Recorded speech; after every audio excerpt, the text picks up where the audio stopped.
One more on the Trump hat. What did the president do with it?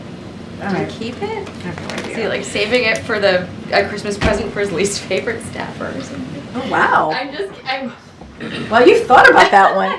Least favorite staffer. I don't know. Maybe it's on my desk right now. I don't know.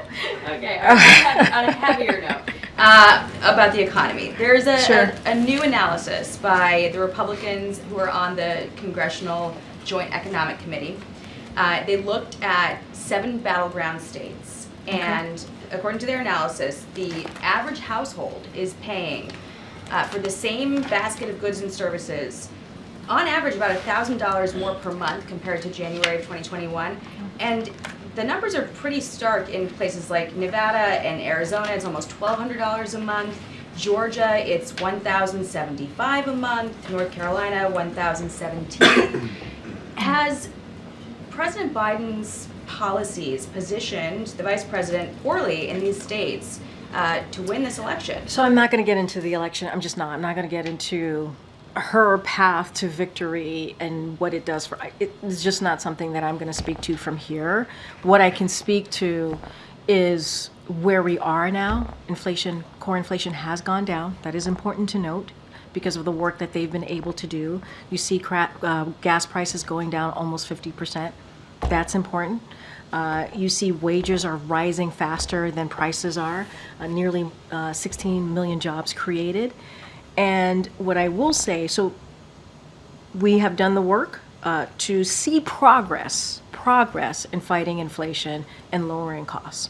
But we do understand, we're not, I hear the numbers that you're telling me, we do understand that there is more work to be done. There's more work to be done. And that's why we're going to do what we can to lower cost by investing in record energy production, for example, building 3 million new homes, capping prescription drugs, cutting taxes for the middle class. Middle class is a president that talks about building an economy from the bottom up, the middle out, and not leaving anybody behind. And we have to talk about what congressional Republicans are trying to do. Raise costs by nearly $4,000 for the middle class. That's what they're doing. They want to cut Social Security and Medicare while giving breaks to billionaires and corporations. That is such an unpopular thing to do, and they continue to want to push that forward. They won't stop talking about it. They want to We went through all of that. Yes, we did. We went in the midterms. We went through all of it. We saw flyers and plans from leaders of the Senate Republicans. We saw that. We saw the back and forth with the president at two State of the Unions where certainly he pushed back on that and made them say that's not what they wanted to do, but that's what they were saying they wanted to do. They wanted to cut Social Security and Medicare. They've been very clear. This is not just the last 3.5 years. This has been for some time now.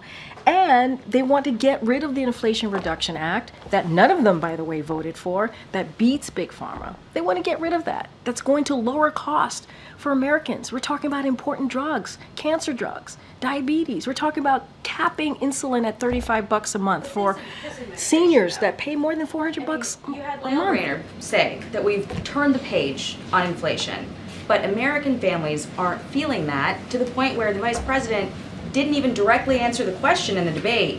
Do you believe that Americans feel they're better off than 4 years ago? Look, we have made progress in fighting inflation. That is something that we have seen from the numbers, from the data. That is a truth in truth, right?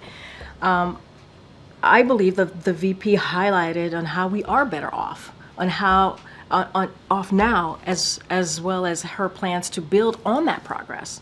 That is something that she talked about. How are we going to build on that progress?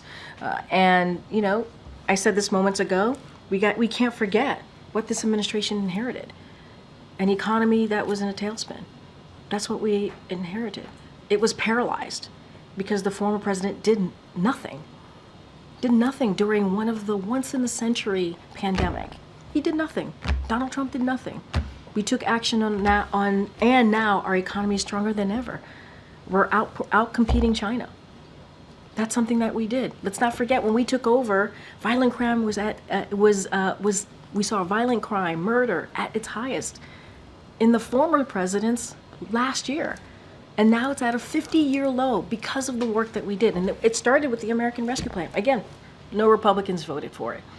They didn't want to vote for something that had money for local communities, local police enforcement to actually have the funding they needed to get more police officers.